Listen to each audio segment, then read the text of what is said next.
Welcome to Man Does Tech, where I solve the problems you didn't even know you had. In this video, I will explain how to make salad dressing with olive oil and vinegar. Crafting your own dressing is simple and allows for endless customization.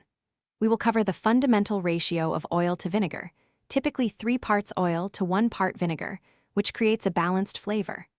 Using high-quality extra virgin olive oil and a good vinegar is key to a truly delicious result, elevating your salads to a new level. Choosing the right oil and vinegar is crucial for your dressing's character. Extra virgin olive oil is a popular choice, offering a rich, sometimes peppery, flavor. For vinegar, you might select balsamic for sweetness, red wine vinegar for a classic tang, or apple cider vinegar for a lighter, fruitier note.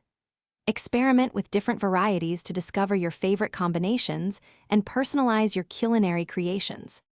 Beyond the oil and vinegar, various additions can elevate your dressing. Salt and freshly ground black pepper are fundamental for seasoning.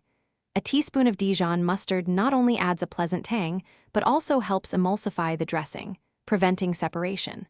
Fresh herbs such as parsley, dill, or chives introduce vibrant freshness. For a touch of sweetness to balance acidity, consider a small amount of honey or maple syrup. Mixing your dressing is straightforward. You can vigorously whisk all ingredients in a bowl until they are well combined and slightly emulsified. Another easy method is to combine everything in a jar with a tight-fitting lid and shake it thoroughly. Always taste your dressing before serving and adjust the salt, pepper, or acidity as needed. Store any leftover homemade dressing in an airtight container in the refrigerator for up to 1 week. Thanks for watching. If you found this helpful, don't forget to like and subscribe.